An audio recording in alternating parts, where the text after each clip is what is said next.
All right. Hi, everyone. Welcome to the Modern Sales Pro session. This session is titled Orchestrating Sales Excellence and Leading Modern Sales Teams.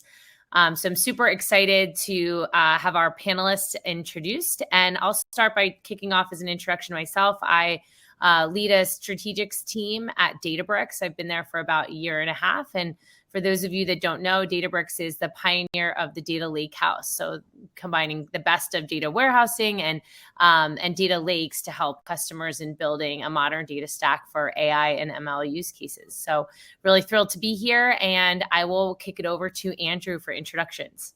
Awesome. Thanks, Aaron. Andrew Johnston here. I lead sales at Superhuman. It's day 90, so still pretty new in my role. Prior to this, I was at Scale AI leading sales teams, and then Twilio and SendGrid before that.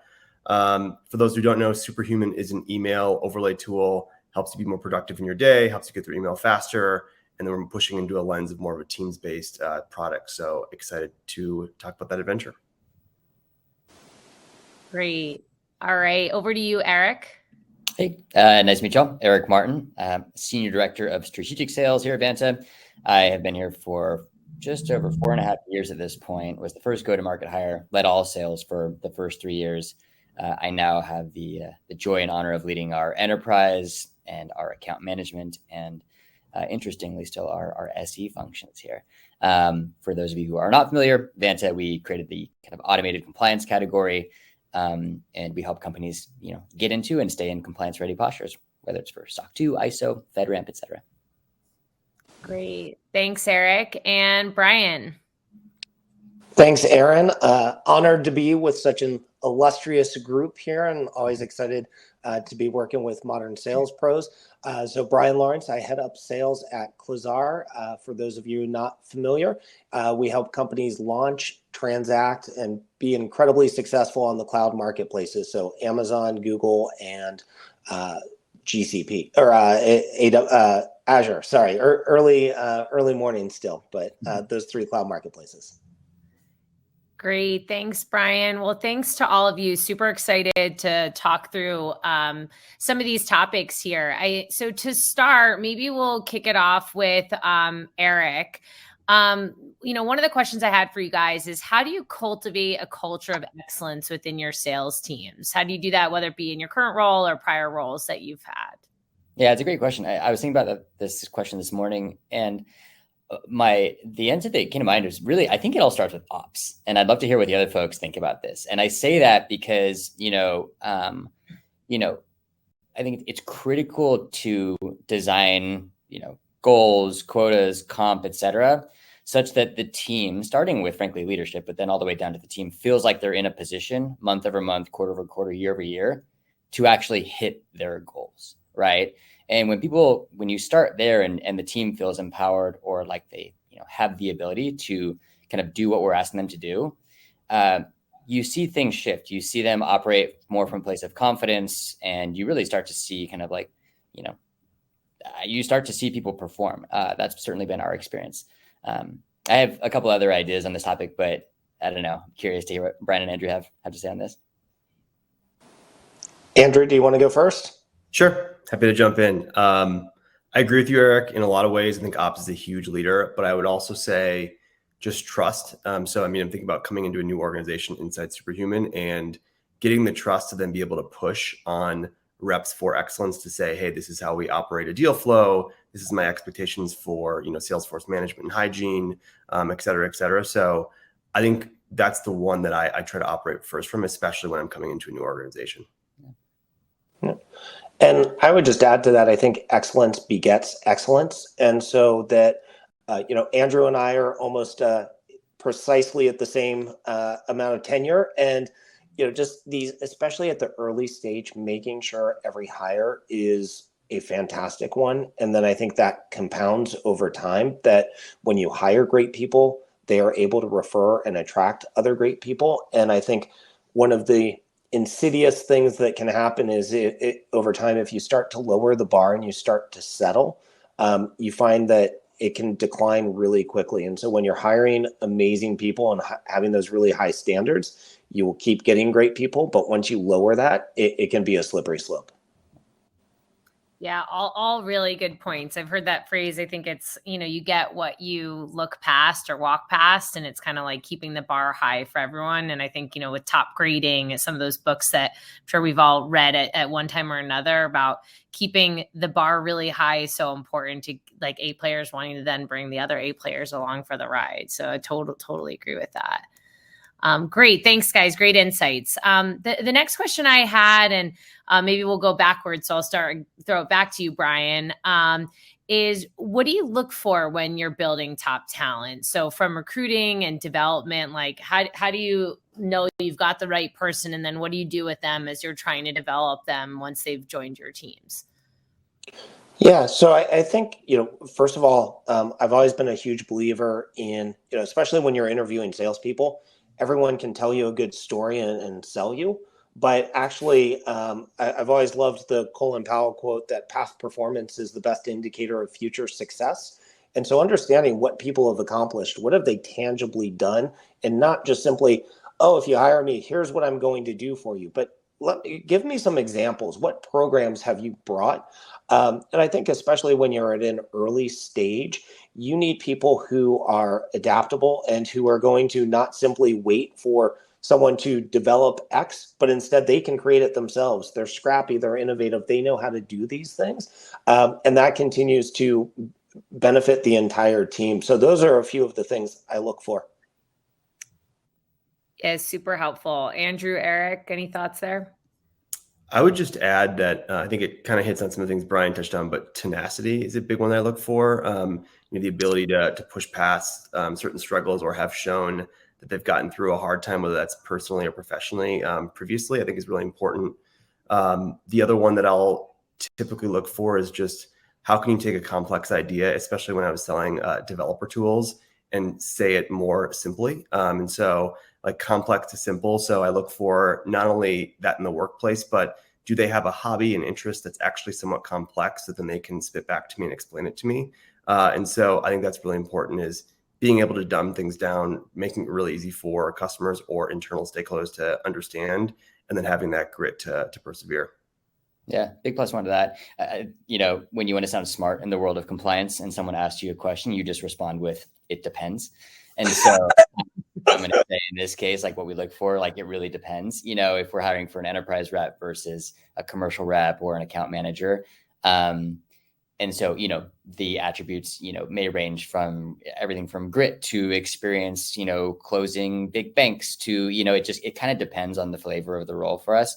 I will say Vanta's always been really disciplined about creating really tight interview loops where we're really thoughtful around kind of like, what are the interviews we're going to run? What's the rubric kind of for each interview?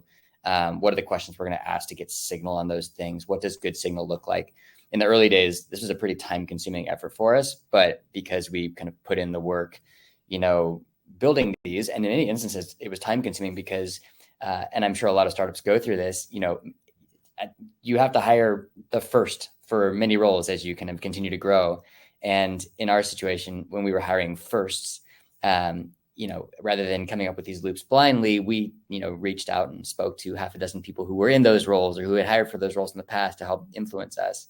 And so some of the things that we've done on our side to help give us good signal on the rep level, one thing that's worked really well for us is, frankly, putting people in a position to role play as if they were a Vanta rep. And then one interview that we do when we're hiring leaders that I've been told is unique is we will actually have managers listen to a gong call from a rep.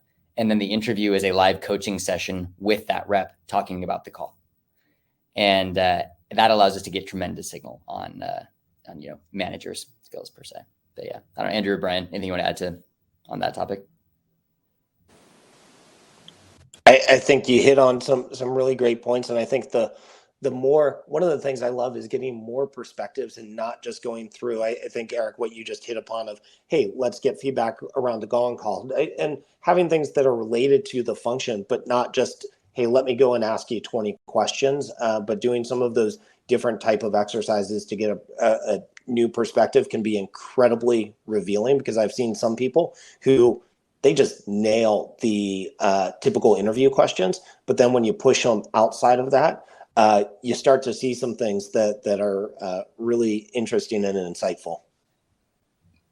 Yeah. Aaron, what about yourself, Aaron? Yeah, I love the points that you make, and actually the like panel presentation of just getting a lot of different perspectives. I think also like, taking one of your A players and making them part of that process, because they will hear and see things differently than, a manager and, a VP and or the technical leader. So we try to do similar, Eric, like a rubrics, and have each person kind of playing their role. And the other thing is, look, the technical capacity of really being able to understand technical and how it translates into business problems.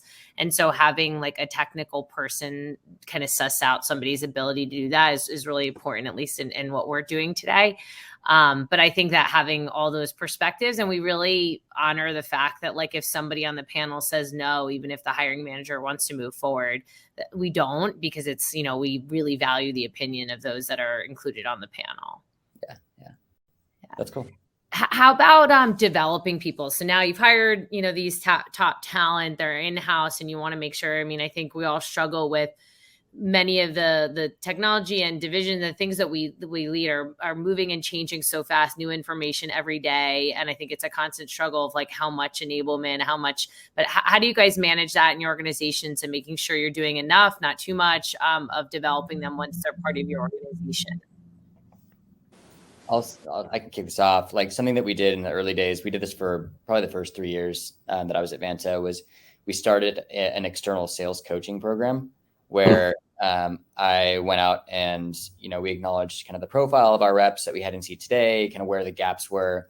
And rather than investing in, kind of traditional kind of sales training, I went out and reached out to friends of mine who were really strong, mid-market and their enterprise sellers, including shout out to one of my friends, one of the top sellers at Databricks.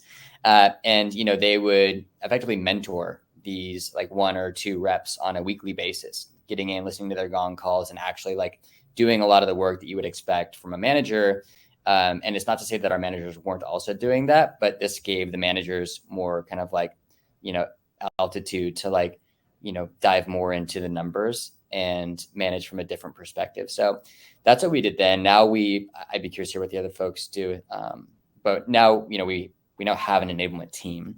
We've invested in command of the message, and, a lot of kind of what that enablement team does is kind of train and reinforce that with our entire field kind of on an ongoing basis. Yeah. Well, one of the things I'd bridge upon that Eric just said, when I think about like, hey, what was my enablement playbook 5 years ago? A whole bunch of that is completely irrelevant today. And I think when you're moving at an incredibly fast speed and, you're working to help close deals and you're hiring and you're doing all of these things, that it can be easy to fall into old habits around enablement or miss out on some things. And I think, what Eric talked about of having fresh pair of eyes, outside pair of eyes, things to poke at. And, I think it's one of my favorite things to do is with a select group that, one, I'll have people who I can have come and, hey, let me walk you through, here's what I'm doing today. And then they add things for me, and then I reciprocate. And I find, sometimes going into another organization and getting that opportunity to see what they're doing and give them some feedback. But I always come away with 2 or 3 ideas that like I can bring back to my own organization and say, hey, let's try this. But I think just it's something that you have to constantly refresh, because otherwise you're going to be falling behind because of the rapid rate at which we're seeing things change. How about you, Andrew? I would agree with the gong call review and creating like an environment of where everyone's reviewing together. So I just inherited an org that had some folks that were new, some folks that have been there for a while. And so trying to first establish a baseline of like what we feel like excellent looks like, and everyone can contribute to that. And then being open to coach around calls, both new reps and then reps that have been there for a while, and creating it so there's feedback loops everywhere. I think you can't share enough information. You can't pull that enough. And then creating like a North Star of, okay, we've had these 2 or 3 calls, X rep did really well here, Y rep did really well here. How do we merge those 2 things together? And then what does the perfect call look like? Knowing that you're never going to get too perfect, but also how do they manage the opportunity? How do they drive it to next steps? How do they take internal resourcing to the right place? So really doing a cohesive balance of that on a weekly basis. So we do that. both at the team level for myself in our individual team meetings, but also we share a success meeting with our CSMs, and we review both calls on the CSM side and the AEAM side as well. So we look at kind of both holistically on the sales cycle. Wait, that's pretty interesting. So what's is this like an empathy building exercise, or like to make sure there's a strict baton pass, or what's the? It's more of to hear like what is CS hearing on their side as they have conversations, maybe finding or uncovering opportunities, and how do those calls go? And then what are we seeing on the sales side? Ultimately for our product, Eric, adoption and activation is a huge piece. And so if we tee up the wrong deals for success, we're going to have a problem down the road at renewal. And so understanding what the feedback loop is, did we close the right deal? Do we oversell that deal? And then making sure we have the right North Star between the two groups is really important. That's so interesting. And so who's responsible for renewals, AEs or CSMs? We have AMs right now. Okay. We just changed that. And AMs kind of serve an AM AE role because we have a small team. So got it. Nice. Cool. Aaron, how about you? I know Databricks is huge sales org.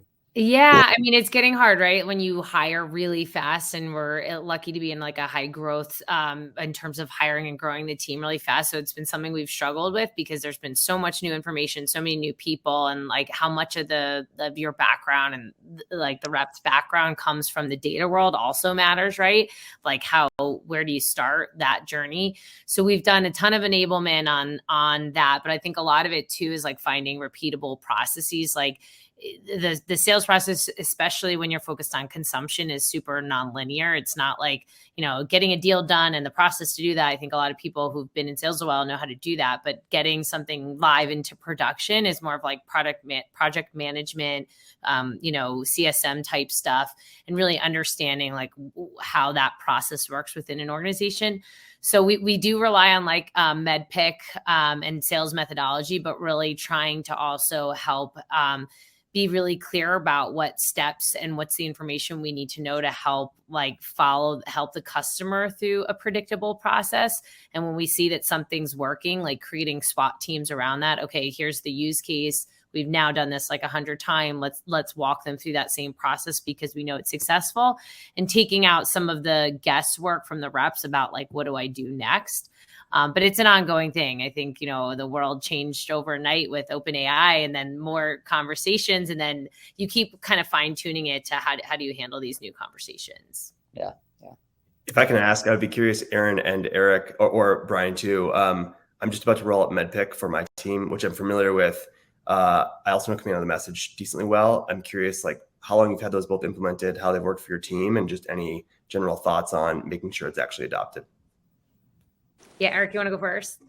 Yeah, so I think we were first kind of went through like the workshop and the training about a year ago on this, and that in itself is pretty like a pretty serious time investment across like your leadership team, identifying value drivers, et cetera, and from there,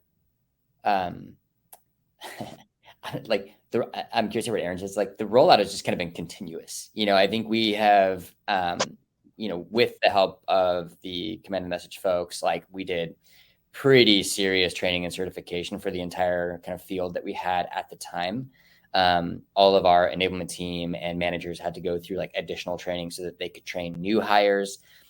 We've experimented with, creating crutches for the team so that it's easier to execute via kind of specific slides that folks might have the option of using in certain calls, and or the creation of specific fields in Salesforce, which I think Aaron just referenced as well, where folks just have to fill these things out before they can move ops from one stage to the next. And so it creates this friction. It's kind of annoying. You're going to want to like maybe not hard enforce, the filling out of all the fields in the early days, but we're in a spot now where, specific segments, especially like more upmarket, they have to kind of like get the information we need. But Aaron, what have you all done? Yeah, so we actually use both. So I would say like our BDR team focuses really heavily on Command and Message, and they like all of their outbound and things that they're doing the initial call, they're leveraging that methodology. And then MedPick across, the organization, and like it's core to like any opportunity we're working, understanding. And when we present on it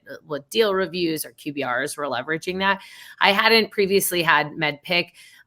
So this was new. I mean, so many of the same concepts are very similar to any kind of core sales methodology, but I'm also finding like so many more sellers that we interview are really familiar with it. And I think that like, that's a really good sign that they have like rigor to their process. But to Eric's point, I think just like keeping each new person, don't assume that they've come in with this, like, but building the rigor, both in the way that the leaders coach, as well as like the operational side of it that matches, that keeps everyone kind of talking in the same language. I will say I'm very impressed if your BDRs are doing that. That's very impressive. Yeah, I mean, I wouldn't say MedPick in total, but command the message is like a lot of the core things about that and the preparation they do for meetings. And I've been super impressed with what they've been doing. And go ahead. so I've been using Medic for the last like 10 years or so. I haven't, so I'm either more efficient or I'm missing out by not having the separate P there. But, I think what's the most important part, whether you're doing Sandler, spin selling, Medic, MedPick, is just that you have a unified framework that everyone can understand. And to get, as you were talking about earlier, making sure customer success, like, are we bringing in the right type of customers? Do we understand that? And that's, I'm fortunate. I've got an amazing head of customer success who, this is my second company working with her at. And one of the things we've just been really unified about is making sure up front that as we get ready to transition things, that we're clear on what are the workflow goals, what are the business outcomes, and that we have this really clean handoff because everyone's operating off the same terminology, same methodology. And I think that's what drives it. And so I think it's less important which of these frameworks that you're using and more that you commit and you get buy-in, not just in the sales work, but throughout the organization, throughout the company, that people have an understanding of what you're driving towards. Brian, real quick, is the first off, super cool that you've worked with this CS leader for 2 companies in a row. How do you practically ensure that smooth handoff? Is it that the AE, there are certain fields in an op that the AE has to fill in, and then who does the audit of like the actual quality of the filling in of those fields? Because let's be honest, like, these AEs on our side, like when they can get away with, pretty weak handoff notes, they will. So one of the really cool things that happened for me at Quasar was I started as an advisor in January for 3 people who engineering and operational background and did not have go-to-market. And so I started and they were showing me, great, we've got HubSpot, and they were asking me things. And it was almost this dangerous thing where I would say something, oh, you should do this. And then the next week we'd meet and I saw they built this in, like, here's BANT is required now and things like that. So they've just done this amazing job. So when I walked in 3 months ago full time, that all this stuff was built out. But I think that what we spend a lot of time, one of our mantras at Quasar is we don't have unsuccessful customers. And so we really vet people before we bring them on. And so I think that's just ingrained. And so part of having successful customers is making sure that that kickoff call goes really well. And so we have the AEs who are on it so that they're there to make that handoff, and they're required to share, here's what this customer is trying to achieve. So we always love the question of like, hey, 6 months from now, after you've chosen Quasar and you're having to internally justify this is why this was a great decision, how are you measuring it? That's how we think about the metric in Medic. And so starting with that, and then it's really clear for customer success. It's clear for the customer that the AE has driven it. And so that's why I think having that whole process, and if it's not happening, that's just, it's against our values and it doesn't stand for long. And I think that kind of goes back to that very kickoff question that Aaron asked around having a culture of excellence. And I think it's when you have people who are committed to customer outcomes and fanatical about making sure our customers are successful, that's how you get buy-in, more so than, because you can put any sort of crap you want into a CRM to fill out a required field. But if you genuinely are concerned about, hey, I want to make sure this customer has a great experience, then I'm going to make sure I'm outlining, here's how this customer is measuring success. Here is their metric that they care about. I love it. Thanks for sharing. Yeah. Great insights. Thanks. So We kind of touched on this, but what challenges do you think are unique to leading sales team in like today's digital age? I think, we talked about even just tools, some that you guys have mentioned, Gong and other things. And it's one thing I noticed when I came to Databricks is we seem to have like every tool in the book. And I think like, LinkedIn Navigator and other, but how do you manage that? And there's like so many different tools to use for so many different things. And then I think you get to a point where you have like tool fatigue. But like, how do you manage all that today? And what's your philosophy on all that? So I don't know, Andrew, do you want to start since you mentioned Gong and others? Sure. Happy to. I would say definitely like today's world, we're oversaturated in tools. I totally agree with you there. I think the second thing is buyers, even more so than 10 years ago, are so used to outreach in all forms. And so they're desensitized to it and frankly, probably don't respond like they used to. And then third, we use them too much as a crutch. Like I think there's areas, especially now with the development of AI, where I've seen sellers or people start lean on, how can I just put this in AI or ChatGPT or in a tool versus like hard sales skills and how do we really create value for the customer? And so I am now trying to do an audit just in general of what are the tools that we actually use, how frequently do they use them, and do they provide value? And so my approach has been all in on a few tools versus half-assed, excuse my language, on 3 or 4 or 10 tools. But I think that's been really effective for my sellers because then I can coach around it, being like, hey, we're going to use Gong or we're going to use, in shameless plug, Superhuman for our outreach in a certain way. And this is how we're going to use it. And now I can say, this is my expectation for it. And that's been really effective for me so far. Yeah, I love it. Eric or Brian? Yeah, I mean, I'll just kind of lead with, what's the challenge? One of the challenges is like we're remote first, right? And so I'll just kind of state the obvious, which is that, when your reps aren't in the office on the floor, taking calls where you can hear, your peers and you can like ask them follow-on questions after the call and or pick up a line that they use that you really like, there's this massive loss of like learning through osmosis, if we want to call it that. So that represents, I think, first and foremost, at least for me, like the biggest kind of challenge and kind of difference, I guess. I think like then piggybacking on kind of like, so what do we do? How do we use these tools? I think we've done a fairly good job here of using kind of the tools like as designed, whether it's, tools like Atrium in the early days and or Gong. I think we have been really thoughtful with, just all of our reporting generally. I think that's the benefit of all of us being in sales is that, we're not explicitly managing engineers or, creatives per se, where it's a lot harder to quantify like, the kind of the work, right? We can measure the inputs and the outputs. So yeah, I'm appreciative of our ops team, tools aside, for giving us just visibility into the metrics that like me and like our other leaders need to know that like people are still putting in the work. So yeah, just to kind of follow up on that, Eric, do you find being totally remote, like how do you keep the culture side of it going when, and I think that is hard. It's like we're all kind of trying to do the best thing we think, but without the collaboration, sometimes it's a little lost. How do you manage that? Yeah, it's a good question. So we still put a pretty big emphasis on like bringing the teams together on like, a quarterly basis. We have a pretty flexible policy for people that like want to come into the office.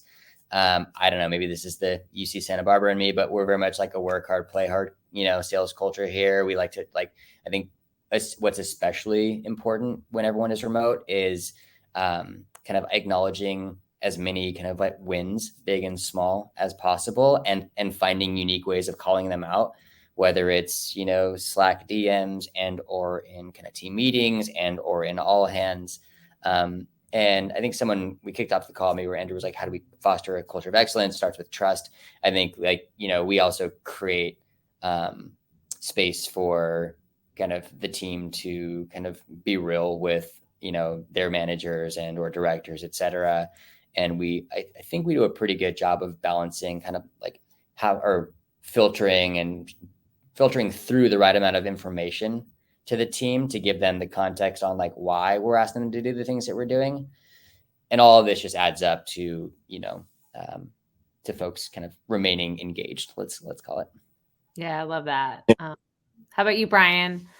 Yeah. So a couple of the things we've done. One, so we do daily stand-ups still, and because we're entirely remote, and so just having that, hey, talk about a metric if you want. What have you accomplished? We do it midday, so it's like, hey, what's going well? What's a challenge? But then we incorporate a lot of fun into it, and so people will, share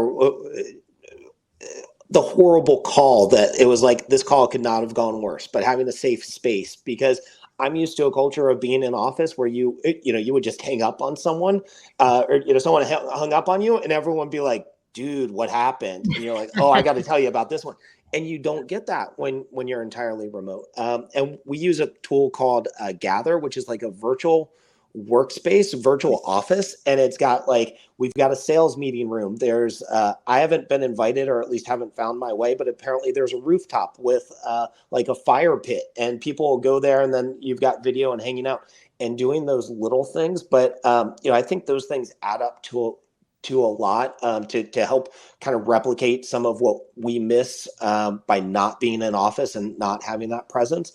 And then in terms of tools, so I will piggyback off my fellow gaucho Eric and share. So I went to college at UC Santa Barbara. We're on a quarter system there, Yep. and every single quarter after I got my grades, I go, I need to redo my methodology. And so I would do, instead of my note taking system, and so I would go. I'm going with a loose leaf notebook. No, now I'm going to have a notebook for each individual class, and I had every single quarter, did all these different tools.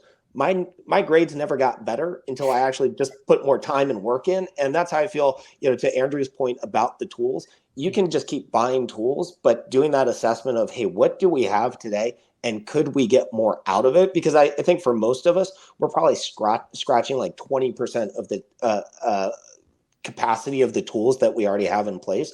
And so we try to be pretty regimented before we bring in more tools. Hey, let's get the most out of what we have today, and how else could we solve this without throwing money? And because I think it's not just the cost of new tools, but it's also the opportunity cost and the investment and the training that takes place to get people up and running on them. Yeah, so interesting. I want to pull on that thread that you touched on a little bit about like culture too. So like there's like the tools and how do you kind of build that, but and we talked a little bit as we talked about excellence, but when you think about creating like a destination company, right? Like somewhere people want to be part of it. And even we've talked about it at Databricks around like the financial services team, which is the team I'm on. How do we make that a destination team that people want to be part of? And creating this culture. And we've been talking a lot about it internally about, we've got people spread out over, we have, some hubs in New York and Chicago and other places, but trying to make people feel like they're part of something they're super proud of and part of something that's maybe bigger than themselves. Curious how you guys think about that within sales culture and how you're building that with all of us dealing with dispersed teams. I think it's like coming up with ideas. We came out of the pandemic, but we still have some of those challenges without it. Any thoughts there?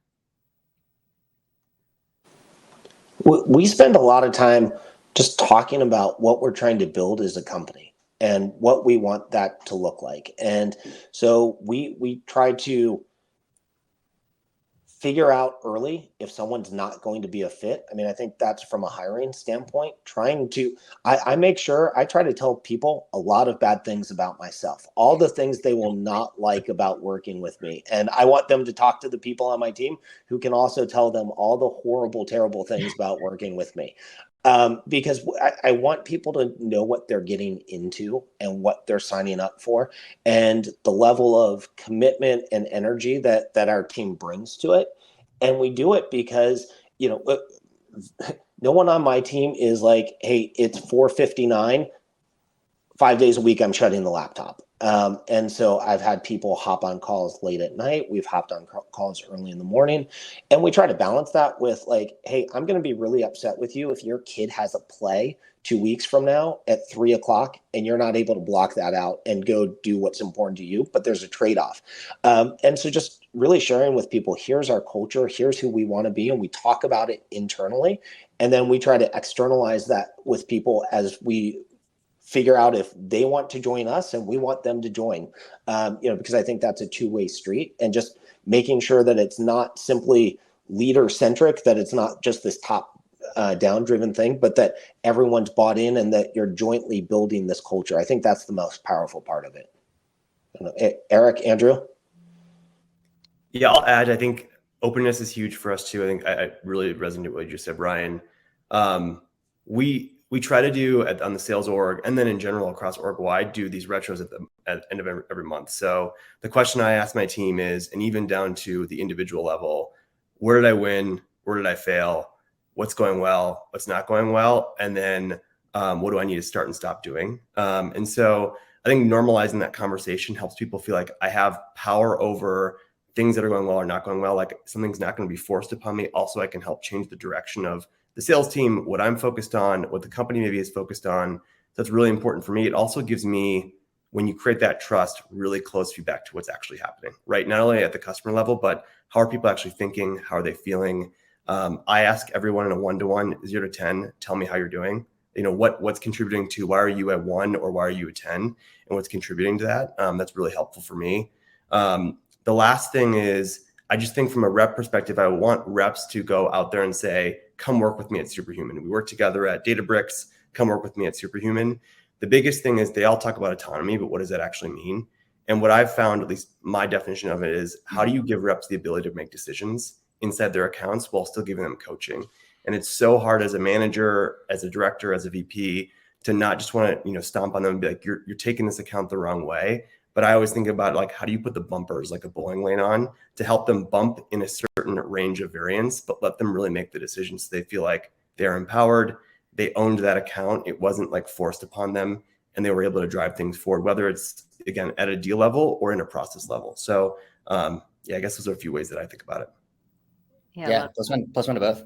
Nothing too major else to add there. Just really piggybacking off what Andrew said. I think like when we have new folks join, and like Brian, I don't try to scare people for like the things that they're signing up for when they work with me versus like what they're getting into when they kind of choose to join Vanta.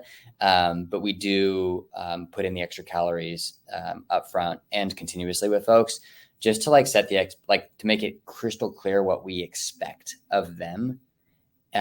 So that we can allow them to kind of operate as autonomously as possible. And people love that. And when they understand explicitly what kind of like we need from them in order for them to just kind of like freestyle, within the kind of, bumpers. We have happy campers. So. Yeah. I love that. And I love, like, Brian, when you were talking about the transparency, I'd like, and same Eric, like, I totally agree. I think in the interview process, it's like, I do a little bit of that selling against like why you wouldn't want to come here, because I think you need to suss out, and especially in companies where you're like growing really fast and there's a lot of like great hype. Well, it's like, look, when you get down to the level of like a sales leader and a rep, it's challenging wherever you are, and you got to, know what you're doing. And it's a lot of long hours and hard work and preparation and all that stuff. And just kind of sussing out to people to say, just want like, this is gonna be super hard and kind of figuring out how they handle that when you're like this, these are the things I think are really difficult and people struggle with. How would you handle that? And making sure they know what they're signing up for. I think that's so important. Totally agree. Aaron, how, like, you've been at Databricks through such a phenomenal period of growth. How has that like changed for you during your tenure? Are you having to, adjust and calibrate for that as you've gone through different stages? Totally. It's been I was fortunate before this to be at a company a really long time. So I saw that company slowly evolve and got to do a lot of different things there. And then coming here was like rapid fire hose. Like, I said to people, look, every 6 months we're going to change. So you got to be like willing to. Part of why I wanted to come to Databricks and what we talk to people about is, and I'm sure you guys feel this with the stage at which your company's at, is being part of something and building something. And it's like when you have to want to do that, and you also have to realize like you skin your knee and you bump your elbow and you're building something, and you have to know that that's part of the process. And so learning and but we're getting some things right and we're getting some things wrong. And I think there's just no way to get it all right when you're hiring super fast and you're trying to onboard everyone. You're trying to slice and dice territories.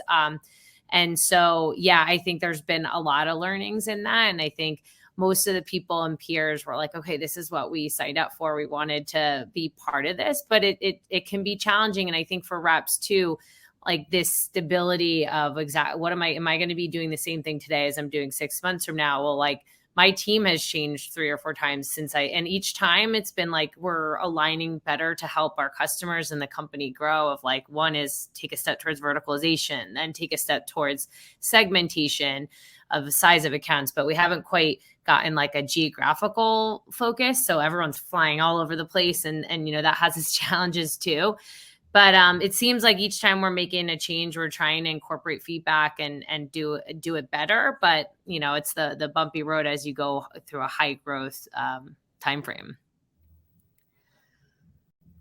Aaron, when you guys are growing as fast as you are, like, is there like, and you're like changing as a business every 6 months? I joke that Banta changes over every 6 weeks, but like practically we try to stick to the the AOP plan. Like when you are growing as fast as Databricks is, like, have you found that at large, like as a sales org, you are trying to stick to kind of the AOP, and or is that like an exercise and or that is done, I guess, on a more regular cadence than once a year?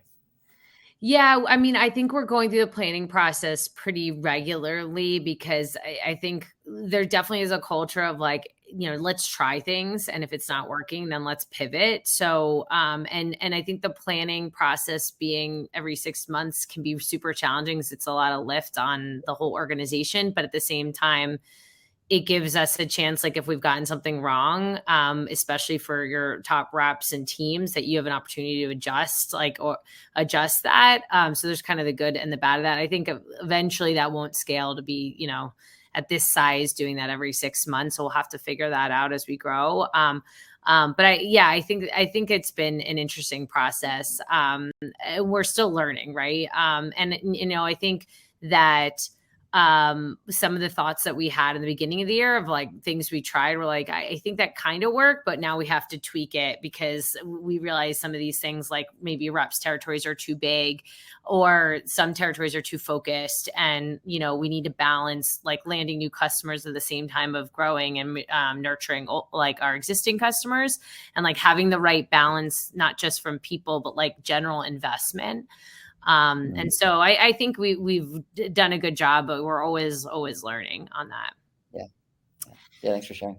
Yeah, no, it's super interesting. So, I mean, I think we talked about, a lot of the different pieces. I would say like go to market. I'm interested to hear what you guys think about how do you partner with your team's marketing and the entire go to market strategy, and how do you get sales super aligned into that, and what are your thoughts about how to do that well? So I don't know if anyone wants to jump out with some thoughts.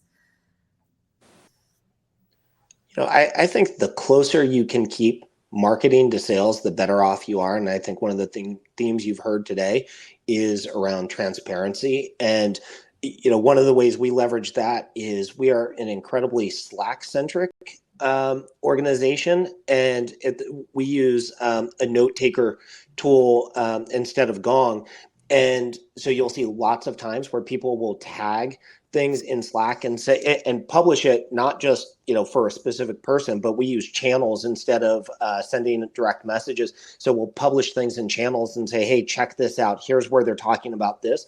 And I will tell you it, and it's not just marketing, but it's our product team who's digging in. They love hearing, oh, we built this and here's the feedback. And also, hey, what are customers asking for? What don't they like? What are they saying they need?